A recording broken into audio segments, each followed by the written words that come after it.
Here we are with a BK95 blower. Alright. And whether you can see that or not, there is the data plate from the BK95 blower. And manufactured in 1999, BK95.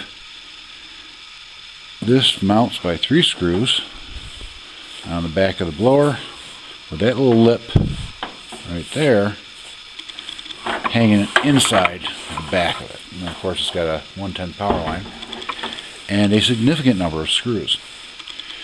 What I'm going to do is I'm going to dismantle the case, and basically the only thing you have to worry about in dismantling the case is to remember to take screws out as they need to be taken out. These 2 screws you may or may not have. I put them in to hold the heat sensor because this is switched on when the air chamber behind the combustion chamber gets to a temperature. Once it's up to that heated temperature, the switch closes and the fan blows. Once the fire goes out in the stove and the temperatures begin to drop down below the lower set on that thermostat switch, it'll open and the fan will shut off. So it's not running all the time, it's only running when there's hot air to be moved. So first thing I'm going to do is I'm going to take that right out of there.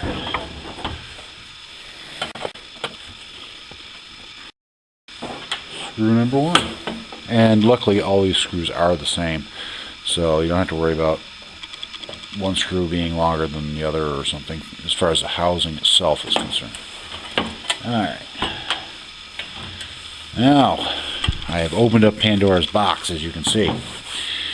Now, what I'm going to do is I'm going to disconnect these connectors from that sensor which I talked about right there. And this is, it has to have face contact to that shield in order for it to transfer heat and read properly. If it isn't firmly against it, it's not going to read as accurately, and you're not going to have it come on and off the way you'd want to. Alright, now here we go. This is the actual original fan that had stopped turning, and I had replaced it with a Monmouth unit. When the Monmouth unit fan came apart, I pulled this out of the box that I had it sitting in. I lubed the daylights out of it. Lubed it as a temporary stopgap until I got the new unit from fireplaceblowersonline.com. Alright. The other connector you'll see is right here. It has to be squeezed to be dropped out of that hole. Okay? And how I'm going to do that is I'm going to take a pair of pliers and I'm just going to squeeze on these 2 tabs and work it out. You don't have to use these as nice goofy things, but I seem to have luck with them on this task, so the top one's gone. There we go. Alright, as you'll notice there's little wings on here. There are little slots right there, so they line up. Okay, at this point I can do one of 2 things. I can take it apart, take the outside case apart, and then take the fan out, or I can fight like the dickens to get to the screws that are hidden under this motor. So I'm going to take the whole thing apart.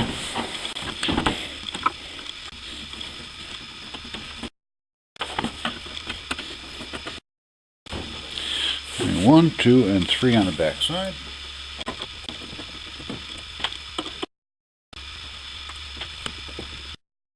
Okay, that clears the top, pop right off. Okay. Now you see here, this is an earlier attempt along the way to try to quiet the fan. Not really understanding that the noise, the vibration I was hearing was coming out of the motor and the motor assembly, not out of vibration from the thin sheet metal. Now these 4 screws here are the ones actually holding the fan on. But like I said, you can't get to the other side and they're not captured nuts, so you could take the whole thing apart.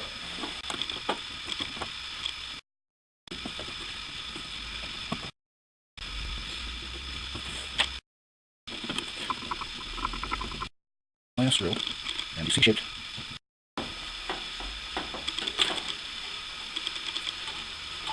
Come on. There you go. And again, we have wires, everywhere wires.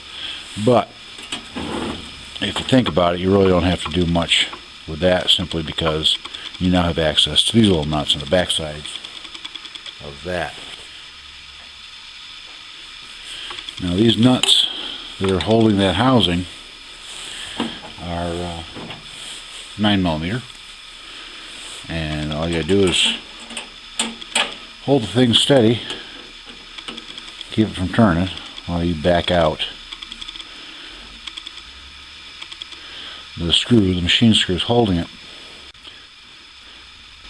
Now there's no more riveting thing than watching a guy unscrew a machine screw that's about an inch long. And there was a nut. So there's one. Okay, so I got the last two screws, and one of the ones on the front over here has a ground line that goes right to it. So remember that that's there, and when we do the reassembly, I'll show you me having to fight that battle.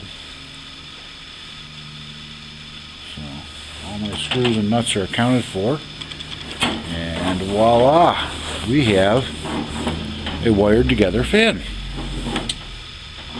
And so what we're going to do is we're going to take a look here. Now you've got a lot of stuff here. You've got a lot of spaghetti going on.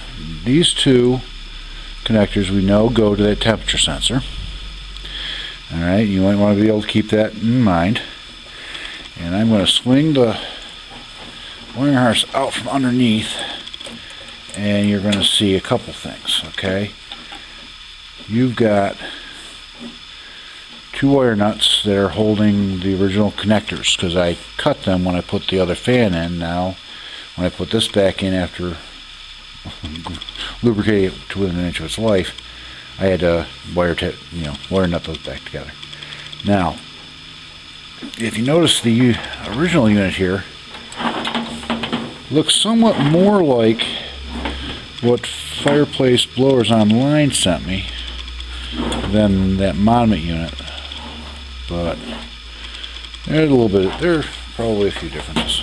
Alright, now you notice the rubber feet. The new unit came with rubber feet, which is very nice, because you see this one's split and a little worse for wear. And actually I'll throw that back on there, because once I unplug this, we're kind of done. Now what I'm going to do is I'm going to take note of where the wires are here on this motor. The one closest to me is the black wire coming in from the outside, and the one that's closer into the center of the motor, that one is hooked to a red wire which goes to that temperature sensor. And so that kind of tells you what the flow is. But I'm just going to make sure that I connect them the same way, and hopefully the connectors are the same, and I won't have to crimp on and do a jumper here, but we'll see in a second.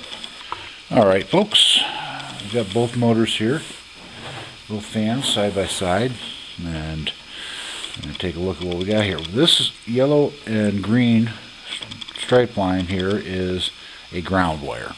Okay, these two are power wires, and they have exactly the same connectors as originally came with the BK95 kit, so it's just a plug and play. And like I said, I'm going to go with the same connection as was on the original. Alright, so what we got to do here is remember what's what.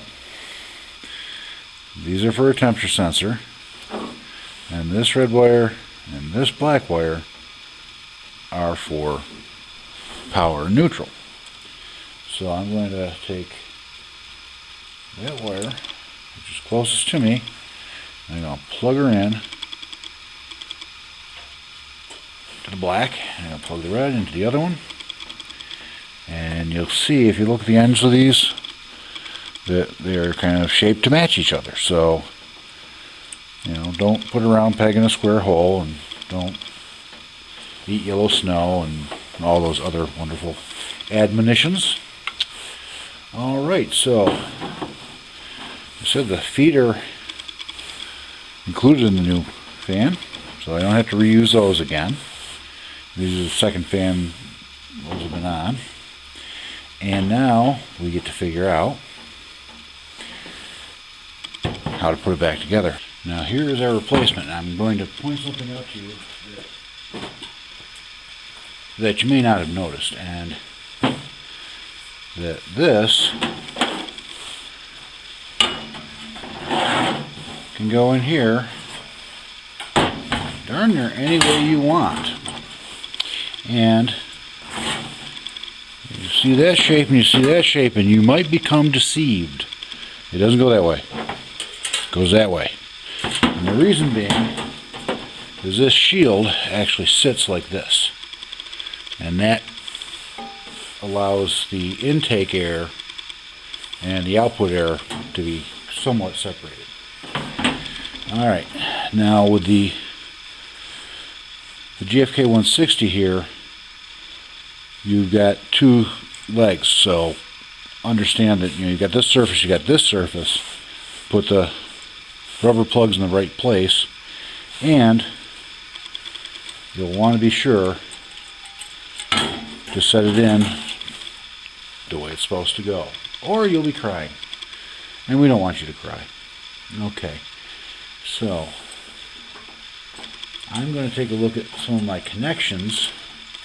The way this unit ships, they have a spade connector like this on this ground line.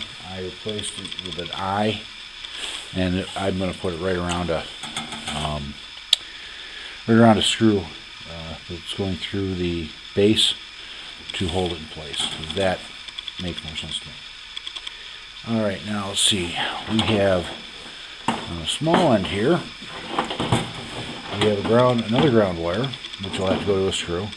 And then we have the white that goes with this on this piece, and there's the other black which will go there. So what you might want to do is take a look at how things go together and get them going. Alright. Because if you hook things up caterwallop, you will not be happy. Alright, so line from the outlet, goes into a motor connection. And they press right together. They're shaped connectors, so that'll be fine. Now this, and I'm making a lot of racket, this is the one that connects to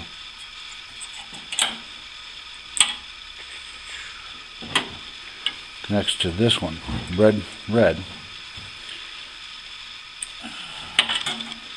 It goes in there, and this white one meets the white one from the wall. And so you'll want to get those run together and do a connection. Okay, that leaves the only connections not made right now. The one's going to the temperature sensor.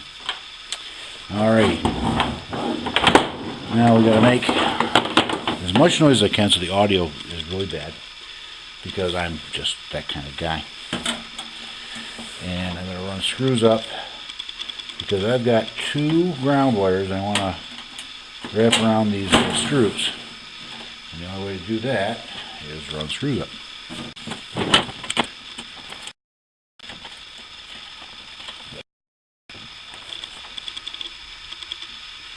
Get those nuts started, and then you'll be hooking your ground into that.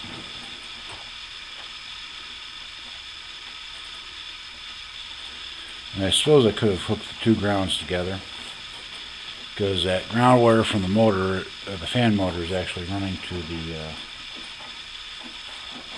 chassis. But kind of the legacy of what I got, and I guess I'm just going to stick with it. Do yourself a favor, don't dump all your screws on the ground when you're flopping things around at the table, like you know what you're doing.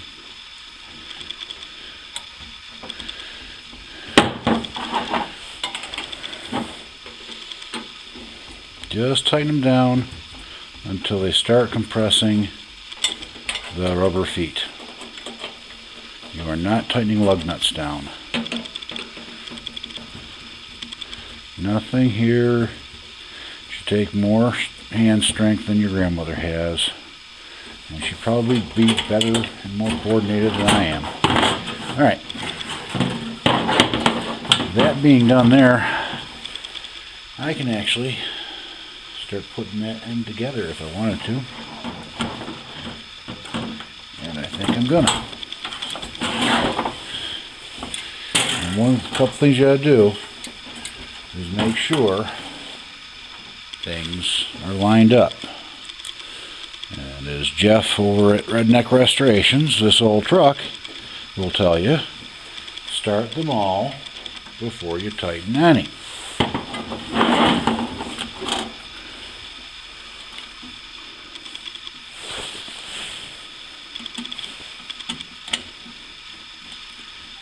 And he tells you that because he's right.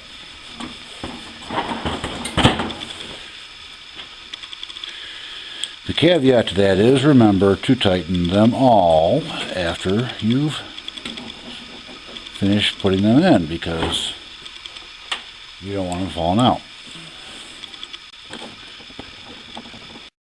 Sometimes holes falling out.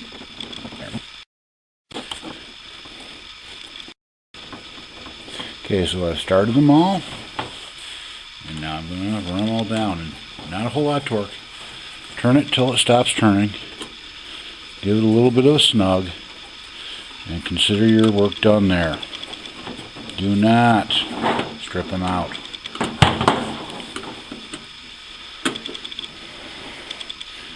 Just poor little sheet metal screws.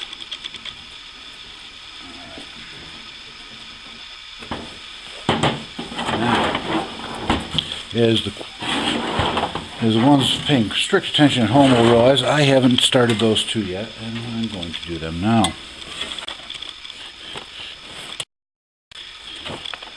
Let us not forget our little friend here. He's got to go on there.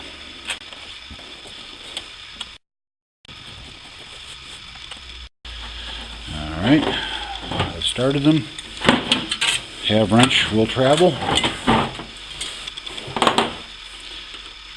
it's just a matter of running those screws down.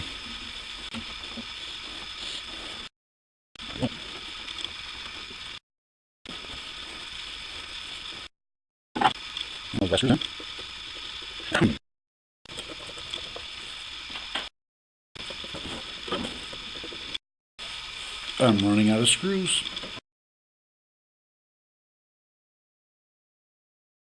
Okay, last one's in. Make sure everything's snug. Then you have the deflector plate with the heat sensor on it, which, simple enough. Find your wires. You got one that's red and it's split. Goes to the motor and goes to the fan control, and then this one goes to the fan control as well. Okay, so now we've got these attached to the temperature sensor, and make sure that our wires are kind of out of the way. So I'm going to run that into place. And our screws.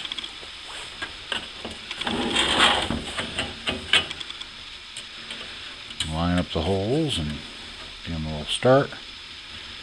And we have completed our task at hand. Now what you want to do here and I'll leave you to do it on your own. Exercise for the student is finish up by installing it on the back of your Dover 450, DV450, or Sapphire 50, depending on what name you know that stove by. You plug the plug into an outlet. You reattach the fan control connector to the top, and there's a switch on the side of that controller. If you push that rocker, it will start the fan, and you'll be able to hear whether it's noisy, whether it's quiet, whether it's running properly. And then the other thing is turn it back off. Go turn on the thermostat or the on switch for the burner, depending on which setup you've got running. And then let it get up to temperature and see how it works.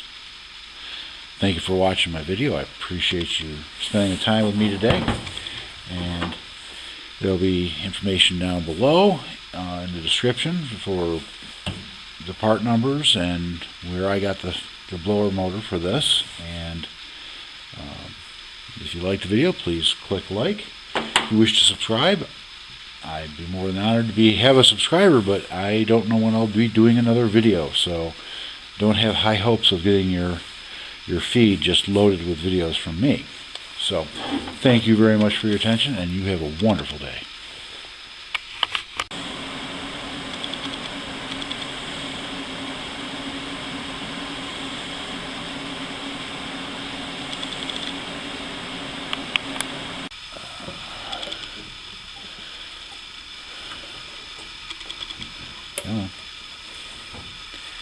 Come on, you tractors. They move slowly. We'll have to wait. There we go.